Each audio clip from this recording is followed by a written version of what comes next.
asking a huge crowd of viewers to do something funny for your money. Live, right here in the One Show studio. Yes, we start this Friday, and you can expect things to get very hairy and very scary. Enough to make the grown men of Hendon Rugby Club cry. Our first Comic Relief fundraising event on Friday is going to be a truly hair-raising experience. A mass live male wax-off. Not just the rugby boys, but loads of willing, well, and not so willing volunteers. Yeah, all the blokes in here are now just standing with their arms folded. It's extraordinary. So we do need your donations to make all of the pain worthwhile. To donate a quid right now, all you have to do is text RED to 70011. Text costs £1 plus your standard network message charge, and the whole pound goes to Comic Relief to help transform the lives of poor and vulnerable people, both in the UK and across Africa. You must be 16 or over, and please do ask Bill Pear's permission. For full terms and conditions and more information, just go to bbc.co.uk/The One Show. And that's not all we want. We want you to join in. We need people to take part in our live challenges and get themselves on the telly to raise serious amounts of cash. If you can be here in London on either the next 2 Friday evenings or on Thursday the 17th of March, get in touch by email theoneshow@bbc.co.uk or via Facebook. And to kick things off, we need furry fellas and their waxing partners. Okay, but you can't just turn up here with your legs out and all of that kind of stuff. No.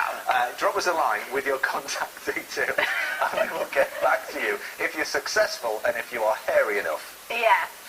Okay, Larry, we might come to you. Oh, God. Okay, I've never had my eyes pierced. Right, we'll move on. Now then, we have told a fair few World War II stories on this show, but this only came to light more than half a century after the war ended. Here's Dan Snow with the incredible tale of the spies who volunteered to risk their lives deep inside the Rock of Gibraltar. Rock for that length of time. It's just absolutely unbelievable to think of the prospect. One of those baboons got it. I was just going to say the same thing. We were talking about the monkeys, weren't we, during that film? Yeah, fierce looking thing. Yeah. Well, one of your family served out in... Yeah. He was a baboon hunter. No. My Uncle Bill was in the Navy, and he told me a lot of really rather raw stories about times in Gibraltar and some of the ladies that used to knock around there, because Gibraltar had been a Navy station for, 250 years. And so it's it was one of those places where if you were a long-serving member of the armed forces, in the Navy in particular, Gibraltar was a regular home spot. You knew you had your places you went, the bars you went to, and the friends you made. Right. But yeah. Shall we get into the book? Yeah, we can. Well, you've documented your own history in your autobiography, Mummy's Boy, which is out Thursday, of course. But very sadly, you didn't see much of your mother, actually, as a child, did you? Well, but Mum and Dad split up, and it wasn't like it is nowadays, where people sort of try and make it easy on the kids, or we hope they try and make it easy on the kids, good Lord. And so we lived with my father and his mother, and my mother lived on the other side of London, and we used to visit, or she used to come on the bus to see us every weekend, and we would meet her at the bus stop and go wander around and wander into Woolworths and go to the park, and I don't know really what we did. We just saw Mum at the bus stop. You talk a lot about the relationship you had with your father as well. Yeah. It was pretty tough for you. Well, sort of non-relationship really, but see, the bizarre thing is that in the writing of this book, what I've really discovered is that I just have forgiven him. It's just he was badly mishandled as a boy himself. His father had probably been mishandled himself. It was passed on. And so he didn't really know how to father anybody. Unless you've been fathered yourself, you don't know how to father someone. You've really got to learn. It's something that's got to be set as an example for you, And I just followed my old man, and he followed his old man. And he just imposed himself on you. And he was... when you're a young lad, your father is the most important thing in the world to you, and he's the most powerful individual. And if he's a bully, you become a sort of a beaten soul. You really do. Yeah. And it was, I'm fascinated by geography. I'm fascinated by history, and he imbued me with a sense of understand and see the world. So it wasn't all bad. And you've realised that, I suppose, in writing it. In the writing of it, and I suddenly said to to Claire, my other half, one day, towards the end, I was just going to write the acknowledgements on it, and I thought, you know what? I forgive him. And she said to me, are you sure? And I said, yeah. I can't believe I'm saying this, but I've forgiven him. And that's it. And how has your relationship with your father then affected your own relationship with your son George, Larry? Well, I was very fortunate in that I ran into a series of extremely strong women, and his mother made me understand that I was very close to wrecking my relationship with that boy. And she made me think.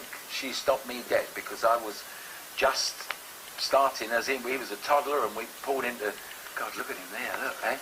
He's 6'5" now. If I tried to do the things with him I did then, but I did. I pulled him out of the car. He was misbehaving in the back of the car and swung him 360 degrees around, and he's on the end of my arm looking like that, a terrified little boy. And his mother said, Larry, if you want that boy to have the same relationship with you as you've got with your father, you just go on, and I don't think you do. And that was it. Boing. Just a big bell went off, and I never, ever, ever, ever, from that moment on, ever tried to dominate or do anything with that lad other than just be his pal. Well, it's a great read. I mean, it's full of extraordinary life, and Mummy's Boy is out on Thursday. Now, it's estimated that over 5 setting a challenge for a wardrobe and makeup team. The next film features our street barber, Michael Douglas, doing some hairdos at a goth weekend in Whitby. Yes, so, Marcia, Kate, you have precisely 3 minutes and 52 seconds to give us a gothic makeover. Do you accept the challenge, ladies? So, marvellous. Okay, on your marks, get set, goth! To the new look, gothic Matt the Bat Baker. And Alex Bones-Jones. And our guest tonight, Larry, sacrificial lamb. Oh, brilliant. What do you reckon, Larry? You probably haven't even seen yourself, but you're brilliant. Do a Brummy accent, I feel a bit like Ozzy Osbourne here. Sharon! Well, I have to say, actually, that isn't the hideous or the most frightening look that you've ever had. This is pretty scary. Yeah, that is pretty scary. My son gets a big charge out of that one. That is fresh, he said. That's all for tonight. Thanks, Larry. Mummy's Boy is out on Thursday, of course. Yes, tomorrow, Westlife will be flying into the studio without their wings, of course. And do remember that you can still donate £1 to support our comic relief mass waxing. Just text RED to 70111. Yes, and if we're stuck, we will be coming after you on Friday, Larry. Happy St. David's Day to you all. Deagle Derry Happy. We'll see you tomorrow, Sam. Goodbye. Bye.